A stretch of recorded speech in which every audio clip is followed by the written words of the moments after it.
只以为你明事理，没想到你心中只有家事，而没有国事；只有亲眷，而没有君臣。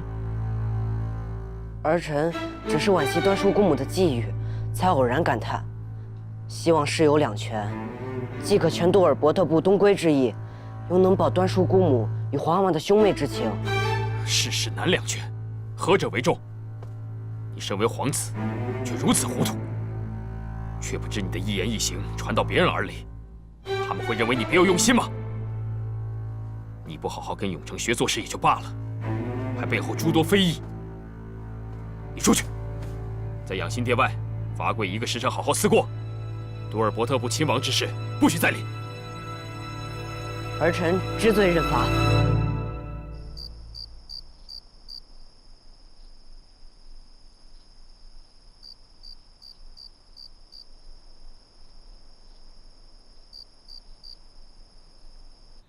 皇子里，也就永琪还出色些。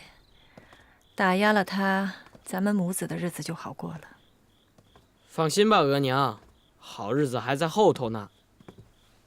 你可要为额娘，也要为咱们王爷争口气啊。那是自然了。这节骨眼上还能想到哀家的女儿，永琪这孩子真是不错。是啊，旁人都顺着皇上的心意，唯有五阿哥敢于直言，是个品性端直的好孩子。皇后和于妃懂得教子，比起嘉贵妃教永成一味只顺着皇帝的心意要好多了。是啊。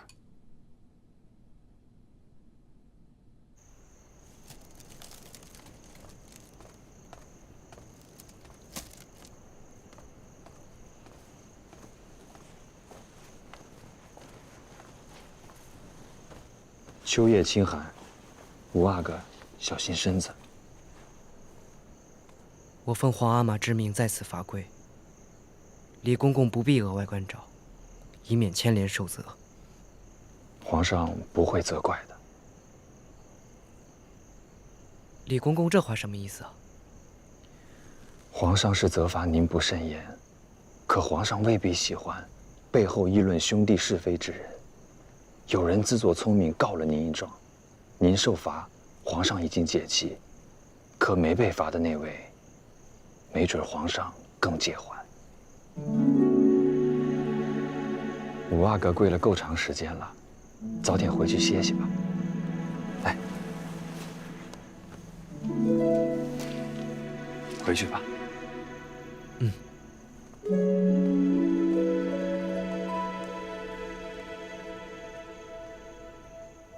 原本啊，还有五阿哥和四阿哥分宠，自从皇上斥责五阿哥罚跪，又不许理事，现在啊，四阿哥才真是一枝独秀呢。等12阿哥长大以后，四阿哥早就功成名就了，您不必与皇后娘娘计较，纯贵妃嘛，更不必放在眼里。四阿哥正得盛业，皇上有什么要紧差事儿都交给他，多得脸呐。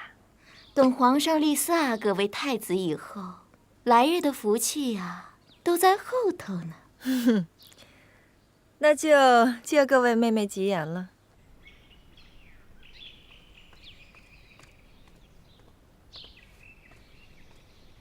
皇上和永成策马回来也累了，先绞了毛巾擦擦汗吧。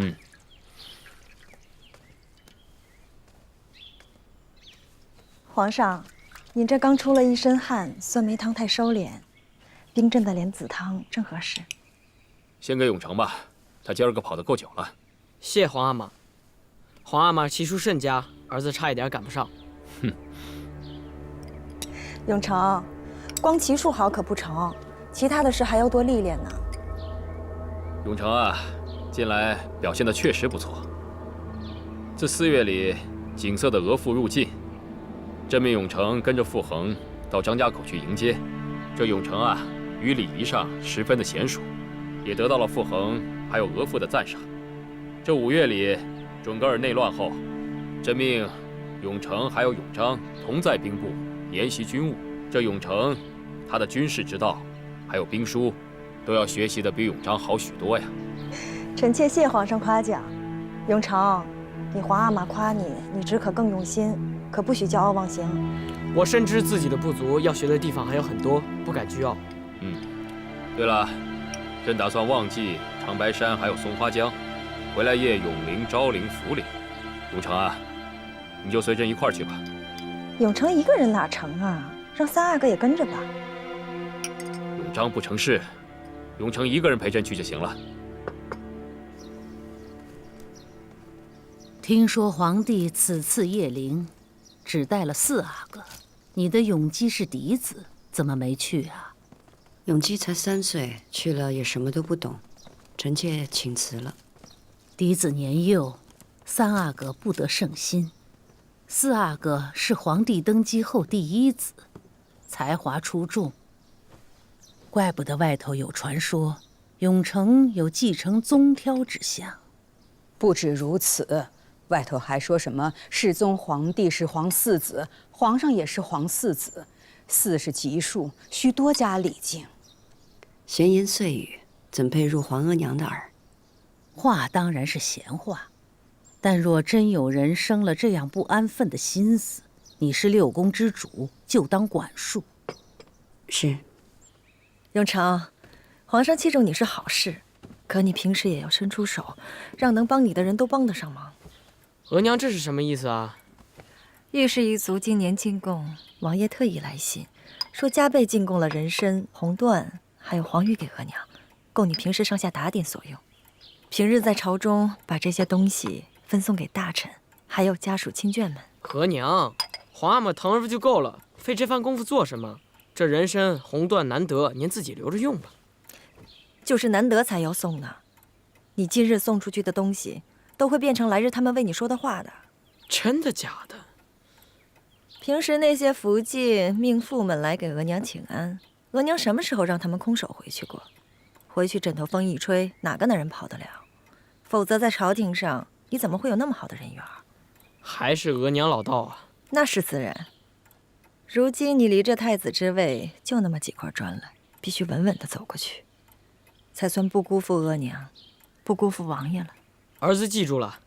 可是这么做会不会太显眼了？皇额娘那边要是问起来，我也不好应付。皇后娘娘那儿，额娘自会打点。两广总督送了一副凤凰牡丹金项圈，额娘就先孝敬给皇后了。人在屋檐下，只能暂时先低头。可是来日，你可要让额娘抬起头啊！是，儿子记住了。明日就是五叔的生辰，邀儿子去赴宴。去吧，你五叔是皇上唯一的兄弟，必须好好应酬。额娘给你多备些礼。好嘞。永璋的福晋完颜氏已经有了身孕，你也快当祖母了，应该高兴啊。想起孙儿是高兴，可是想起儿子又伤心。如今永璋和4阿哥一起当差，不仅要看他的眼色，还要受他言语奚落。永成的性子啊，你也不是不知道。永璋呢，是阿哥里边年纪最长的，等封爵开府，你们就可以安享荣华了。听皇后娘娘这样讲，臣妾就安心多了。